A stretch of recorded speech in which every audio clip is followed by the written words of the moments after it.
Olá! Olá, minha gente, tudo bom com vocês? Boa noite.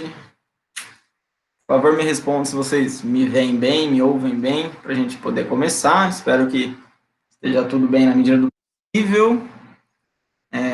Foi mal por semana passada, realmente foi um imprevisto, e também foi mal por essa segunda mudança de horários, mas realmente não sobrou outra opção e aconteceu de forma até um tanto autoritária, né? Porque eu nem perguntei para o pessoal se ia atrapalhar esse horário, se esse horário era possível, mas realmente não tinha outra opção. Então, o que temos para hoje é aula de biologia. Espero que não fique pesado aí para vocês nessa reta final, né? Eu vi que todos os dias praticamente estão cheios, terça é um deles. Espero que não fique cheio. Espero que dê tudo certo. E aí, meus queridos? Boa noite. E aí, espero que vocês, quem não estava presente na semana passada, semana retrasada, né? Tenha conseguido assistir a aula no YouTube. Se não deu para assistir, recomendo muito a última aula sobre teias alimentares barra cadeias alimentares. Não sabe a diferença? É porque você não deve ter assistido a última aula. Recomendo muito assistir depois, se possível, né? Porque essa aula que nós vamos ter hoje, o que nós conversaremos hoje, é um complemento, é um fechamento, é algo que dialoga muito com o que a gente teve na semana passada, ok? Então, na semana passada, a gente viu teias alimentares e cadeias alimentares. E hoje nós veremos algo muito interessante também, que vai estar diretamente relacionado, né, como eu disse, mas de outro ponto de vista, digamos assim. Por favor, vocês que me veem nessa refrescante noite de terça-feira, eu imagino, para vocês também. Camila, João, Liara e Maria Luísa, me ajudem na construção de uma cadeia alimentar. Novamente. Vocês ouviram direito. Produtor, só quero coisa do Cerrado, tá? Como produtor, eu vou colocar uma gramínea do Cerrado.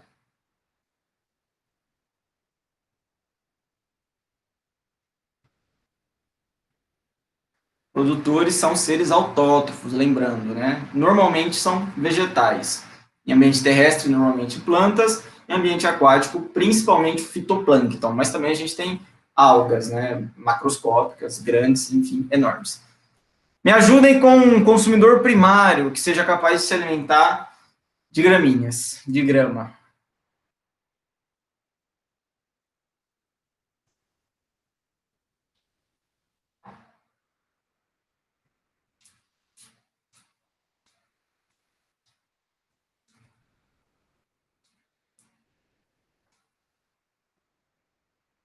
A lebre. Ok, vou aceitar, João Lucas. Também poderia ser. Ok, vou aceitar a lebre como. A anta. A anta não vai se alimentar de gramíneas, Liara. Apesar de a gente ter anta no Cerrado, eu agradeço a participação de todo mundo. Vamos ver, vamos escolher uma aí. A lebre, a anta. Não, a anta ela é herbívora, né? Só que ela é frutífera, frugívora. Ela vai se alimentar de frutos. Então ela vai gostar muito de comer frutinha. Ela não vai se alimentar de grama, né? Por exemplo. Então, as frutinhas do Cerrado, as frutinhas do Pantanal, da Amazônia. Quem sabe ela adora um guaraná, né? Então ela não é carnívora, mas também ela não come grama.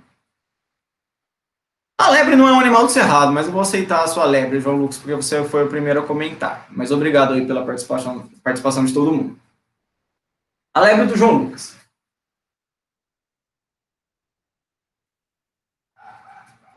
Quem pode comer a lebre? Agora falando de modo geral, porque a gente já escapou do Cerrado. Se bem que pode ser uma lebre invasora aqui na nossa região. Ficar mais para cá, né, para vocês conseguirem enxergar.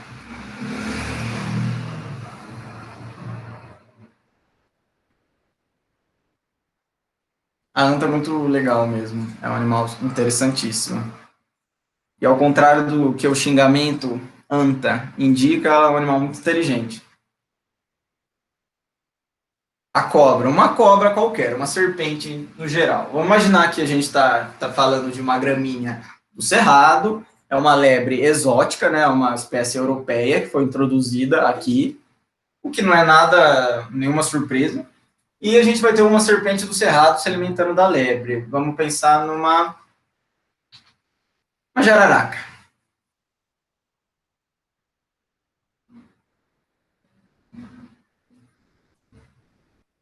Serpente peçonhenta, que ocorre na maior parte do Brasil, na verdade. Isso é uma cadeia alimentar. Nenhuma novidade para vocês. Se eu colocasse outros elementos, formasse outras cadeias alimentares e cruzasse nessas cadeias alimentares, fizesse elas conversarem, eu formaria uma teia alimentar. Mas por que eu estou falando isso se a gente já fez isso, se a gente já conversou disso na aula passada? Estou falando disso porque eu vou transformar essa cadeia alimentar agora no nosso próximo assunto, são as pirâmides ecológicas. As pirâmides ecológicas elas podem ser definidas como diagramas, ou seja, formas de representar cadeias alimentares. Vocês perceberam que eu não coloquei os decompositores, né, nessa cadeia alimentar que a gente montou aqui, porque os decompositores eles não vão entrar nas pirâmides ecológicas, porque tudo vai para os decompositores, né? Então fica difícil representar essa relação direta. As pirâmides ecológicas elas vão representar uma relação mais direta, assim como a gente está vendo representado aqui. Uma população de gramíneas que serve de alimento para uma população de lebres, que serve de alimento para uma população de jararacas. Então vamos lá. A gente tem 3 tipos de pirâmides ecológicas. A primeira, ela é muito simples.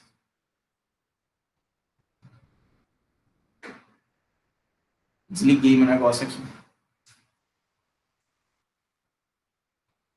Voltou. A primeira é muito simples, é uma pirâmide de número. Então a gente pode imaginar uma população de 100 indivíduos de gramíneas. A gente a olho nu não vai conseguir separar muito, mas se a gente fosse um ecologista, um pesquisador que fosse desmiuçar aquele local, aquela região, a gente poderia fazer isso. Vamos pensar numa população de 100 gramíneas, bem modesta essa população.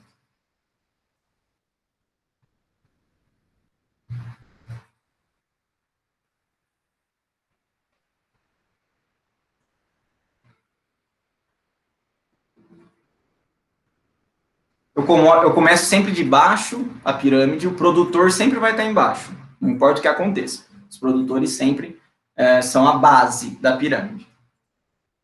A gente pode pensar numa população, é claro que se eu tenho 100 gramíneas, quantas lebres eu posso ter nessa região para isso funcionar? Eu não posso ter mais de 100 lebres, seria impossível, porque as lebres elas têm que comer muito mais do que um pezinho de grama cada um. Então eu vou pensar em 10 lebres. Perceba como a nossa pirâmide já encurta. O segundo andar dela já é bem menorzinho. Percebam que eu estou falando do número de indivíduos, ok? 100 indivíduos de gramínea servem de alimento a 10 indivíduos de lebre. E quantas cobras eu vou ter nessa região para isso aqui funcionar? Vou colocar 2, e vou ser generoso ainda. Ficou redonda a conta.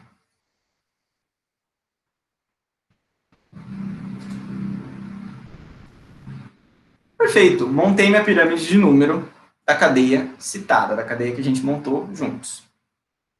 Agora, eu vou para o meu segundo tipo de pirâmide, que é a pirâmide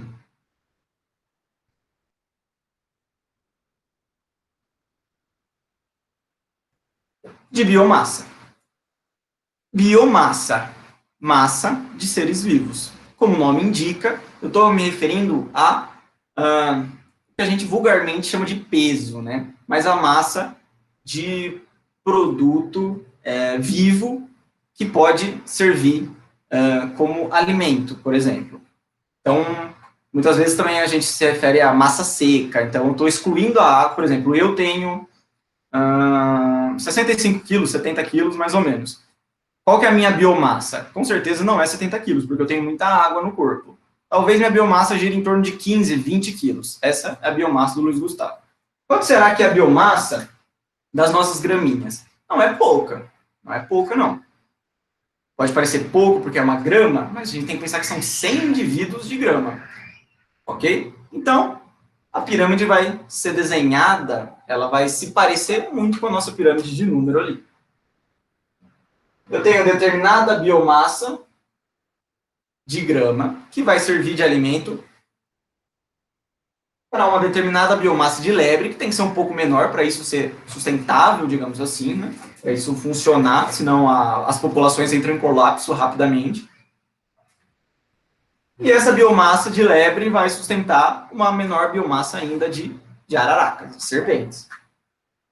Já representei aqui, na verdade. Até aqui eu acredito que não tenha muito mistério.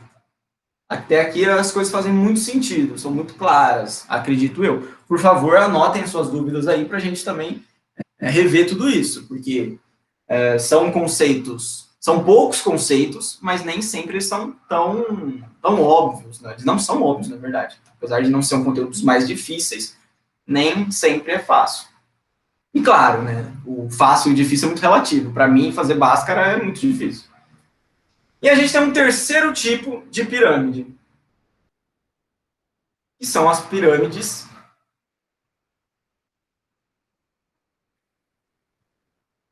de energia. E ela está aqui no cantinho, só que ela é muito importante. Talvez são as mais famosas ou talvez as mais relevantes, dependendo do ponto de vista. Como que vai funcionar isso aqui? Ela também vai seguir esse quadro geral aqui que a gente montou. De onde vem essa energia? A gente está falando da energia que é trazida, né, que é absorvida do Sol, né, que ela vem para a cadeia alimentar, ela vem para a biosfera, né, aquela palavra que a gente usou, o local onde existe vida, através dos processos de fotossíntese, de síntese de carboidratos. Então, a energia vem do Sol, aí a gente tem os produtores produzindo energia, e essa energia fica acumulada. Aí essa energia vai ser passada adiante nos níveis tróficos. Então, eu tenho uma determinada quantidade de energia produzida pelos nossos vegetais, pelos nossos produtores. Parte dessa energia, que está disponível na forma de matéria orgânica, afinal a gramínea ela é um ser vivo, palpável, dá para comer ela, vai ser passada adiante para o próximo nível trófico. Parte dessa energia vai ficar armazenada também nos tecidos da nossa lebrinha. Ela se desenvolve, ela é um ser vivo também, ela é um animal que vai servir de alimento para outro e a energia vai ser passada adiante novamente. Percebam, prestem muita atenção nesse formato.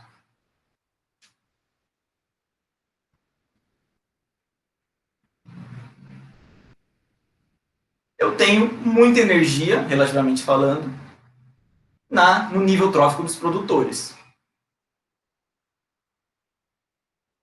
Parte dessa energia se perde, e a gente vai entender por quê. E no próximo nível trófico eu tenho um pouco menos de energia. E assim por diante. Pirâmide de número, pirâmide de biomassa e pirâmide de energia. Essas são as nossas três pirâmides. Agora eu quero entender um pouquinho melhor com vocês.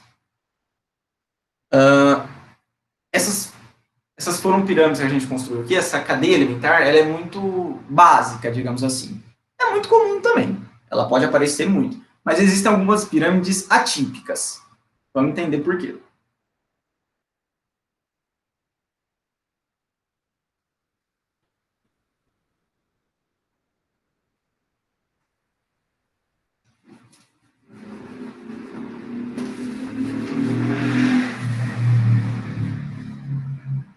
Agora eu vou montar de cabeça as pirâmides, né, e a cadeia alimentar. Lembre-se que uma pirâmide ela representa uma determinada cadeia alimentar. Então eu vou montar de cabeça porque eu quero mostrar quando essas pirâmides, em que situação essas pirâmides são atípicas.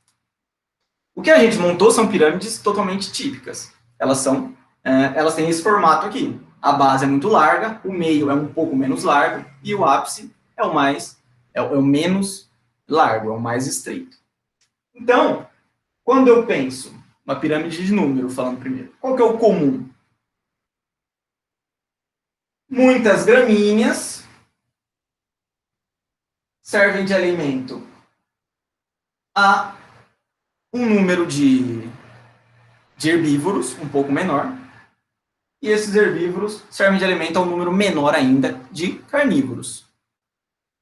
Pode ocorrer uma pirâmide atípica, ou seja, uma pirâmide invertida de números? Pode. Mas como? Faz sentido. 100 gramíneas servem de alimento a 10 lebres, que servem de alimento a 2 jararacas. Pode ocorrer o contrário? Pode. Vamos pensar agora em um IP amarelo. Um IP amarelo. A minha base, né, a minha primeira camada, o primeiro nível, ele é minúsculo. Eu estou falando de um indivíduo apenas. Como que um indivíduo pode alimentar muitos outros indivíduos? Porque o IP ele é enorme, comparando com quem vai se alimentar dele. Por exemplo, formigas cortadeiras. Um IP único, ele pode alimentar uma colônia de formigas.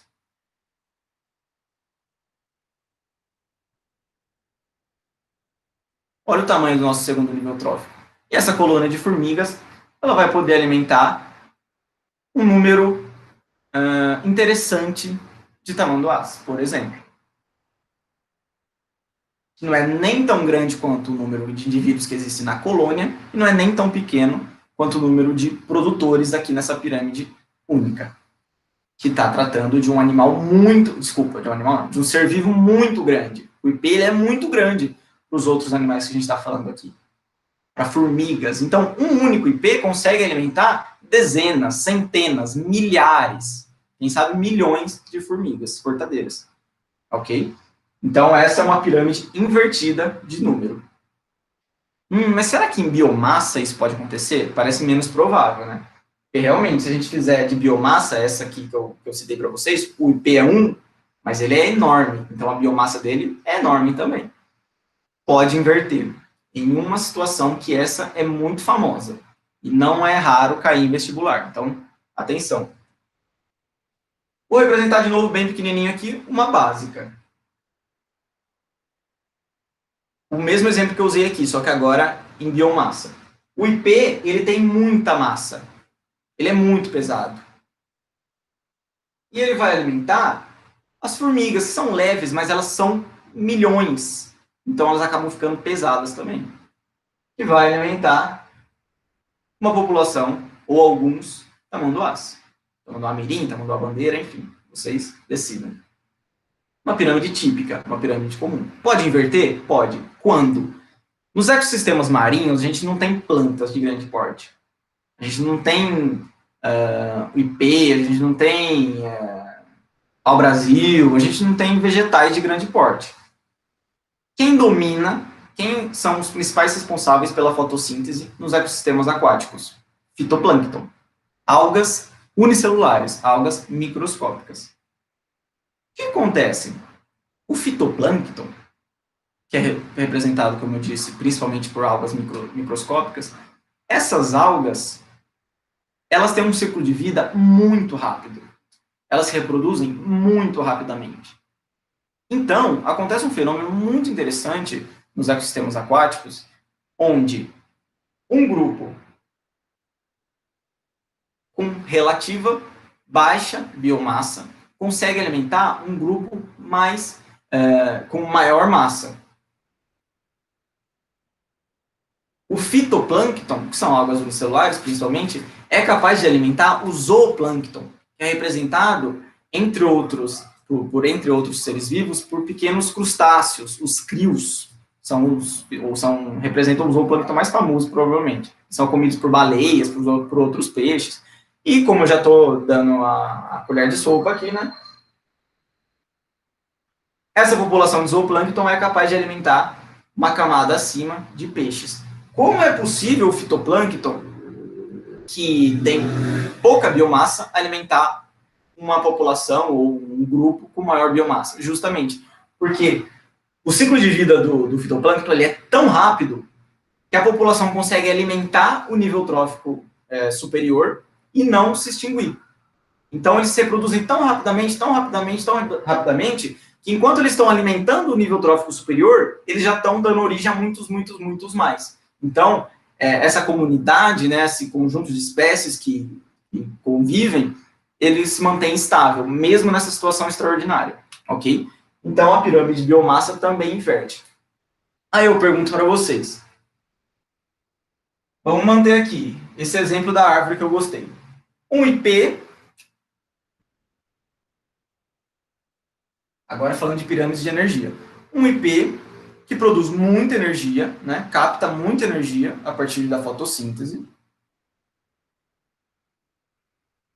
Ele serve de alimento para um grupo, um enorme de formigas. Essa energia é passada adiante. As formigas, elas se alimentam e fixam energia também nos seus tecidos, que fica disponível para o tamanduá comer. Uma pirâmide de energia comum. Essa pirâmide de energia pode inverter? Jamais. A pirâmide de energia, ela jamais inverte. A pirâmide de energia jamais inverte. Ela nunca vai se encontrar invertida. Por quê? Porque ela não faria sentido. É impossível. Como seria possível um grupo de produtores que produz isso de energia originar ou sustentar, melhor falando, consumidores que consomem esse tanto de energia? Impossível. Não dá. De onde vai vir essa energia aqui, extra? Não dá. É impossível. E lembrando, eu dei exemplos aqui de espécies, de populações, mas é bastante comum também as pirâmides elas virem com coisas mais abrangentes. Então, dentro do campus da Unesp de Bauru, todos os produtores que vivem dentro do campus da Unesp de Bauru, todos os consumidores primários, todos os consumidores secundários. Então, pode ser algo mais abrangente, mas sempre nessa lógica. Agora, para finalizar nossa belíssima aula, eu gostaria de esmiuçar, de olhar com um pouco mais de atenção a pirâmide de energia. Estraguei minha pirâmide. Illuminati, hein? Você deve ter percebido, eu acho que é por causa do calor, eu estou pensando isso, eu estou menos falante, sei lá, estou menos... Não é animado. Sei lá, menos elétrico.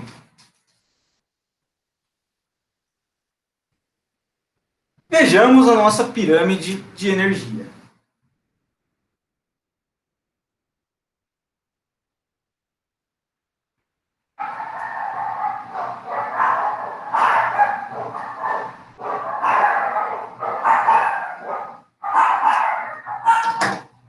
Vamos montar uma pirâmide de energia clássica. Afinal, ela nunca vai ser invertida. A base pode ser um pouco mais larga, um pouco menos larga, mas sempre nessa ordem. A base é o mais largo, o meio é o mediano e o ápice muito estreito.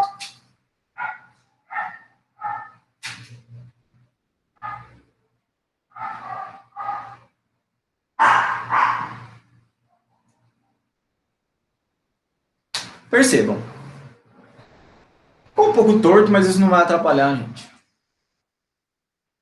Aqui, na minha base, eu tenho energia gerada, produzida a partir principalmente da fotossíntese pelos produtores. Aí você pensa, ok, vamos imaginar uma árvore, as gramíneas, enfim, um vegetal que produz carboidratos a partir da fotossíntese. É tudo isso aqui. Por que ela produz isso? Ela produz porque ela é boazinha, porque ela quer manter a estabilidade natural, ela quer sustentar o nível trófico superior?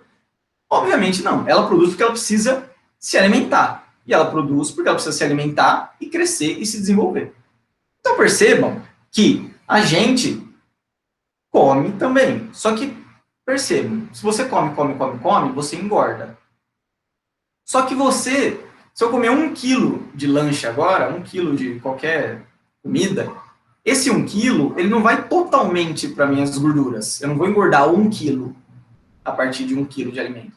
Não, porque eu preciso queimar também. E eu queimo como? Na respiração, produzindo energia, ATP. ATP, a moedinha energética do nosso organismo. E a planta também funciona desse jeito. Ela produz a própria energia? Produz. Só que ela pega toda essa energia que ela produziu e ela vai consumir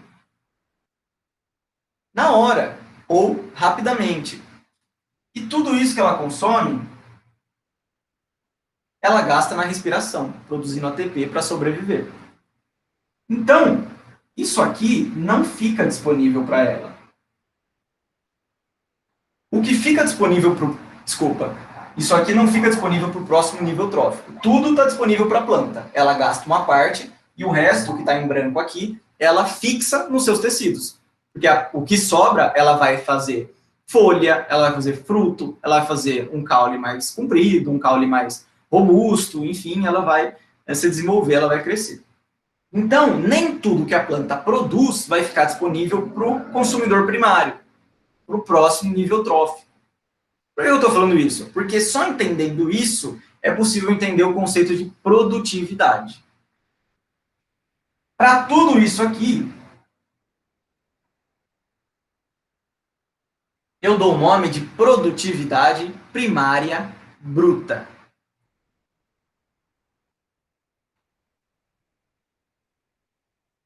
PPB. Por que bruto? Porque foi tudo que a planta produziu.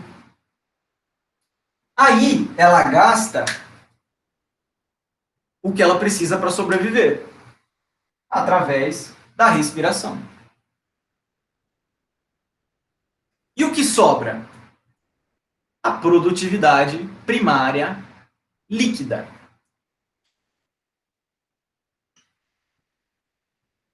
PPL. Pareceu confuso? É só pensar. Vamos imaginar que vocês são empresários. Vocês têm uma escola, vocês são donos de uma escola. Contabilizando toda a arrecadação do mês, vocês em uma escola que tem 100 alunos e cada aluno paga R$1.000, nossa, 100 mais 3, vai dar R$100.000. Me corrija se eu estiver falando errado, né? 100 alunos, 100 mil reais. O seu lucro, não é lucro, né? Nossa, me fugiu a palavra. Enfim, o seu dinheiro bruto, a sua arrecadação bruta, são 100 mil reais. É todo o dinheiro que você conseguiu. Só que para a escola funcionar, você precisa pagar professor, pagar porteiro, pagar auxiliar de limpeza, pagar energia, comprar material, você precisa gastar um monte de coisa. Aí, você gasta para a escola se manter. E o que sobra de lucro para você? 5 mil reais. Está ganhando bem ainda. 5 mil reais. Os 5 mil reais é o seu lucro líquido. E a mesma coisa acontece com a planta. Ela produz tudo isso, mas ela precisa gastar para sobreviver. Não adianta ela produzir se ela morrer. Tudo isso que ela gasta não fica disponível para o próximo nível trófico. O que sobra, o lucro líquido dela, é a PPL, produtividade primária líquida. Isso fica disponível para o próximo nível trófico. E é por isso que é perfeitamente a quantidade de energia que vai se encontrar no próximo nível. Porque tudo que sobra vai servir de alimento, inevitavelmente, né? Pelo menos quando a gente coloca uma cadeia alimentar representada numa pirâmide.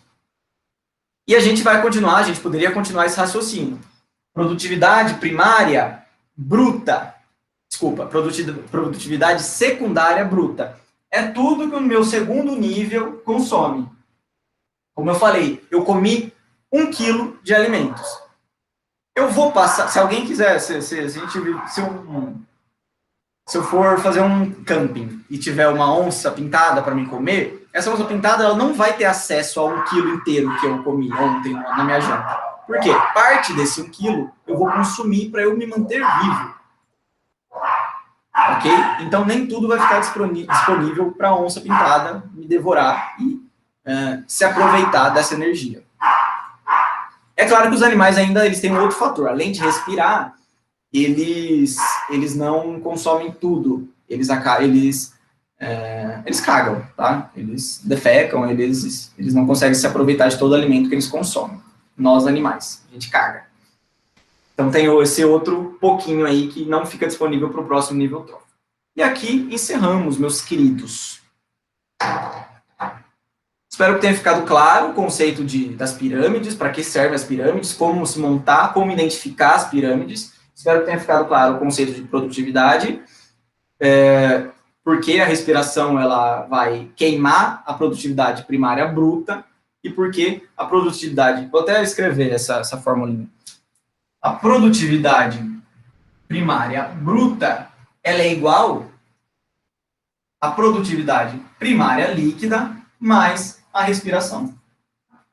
Afinal, vocês sabem matemática melhor que eu, se eu quisesse montar de formas diferentes, a produtividade primária líquida é a bruta menos a respiração. E assim por diante. Show! Agora fiquem à vontade para fazer... Ok, vou repetir, Liara. Agora terminamos nossa aulinha por aqui, agora a gente vai fazer alguns exercícios e tirar algumas dúvidas. Deixa eu me arrumar aqui.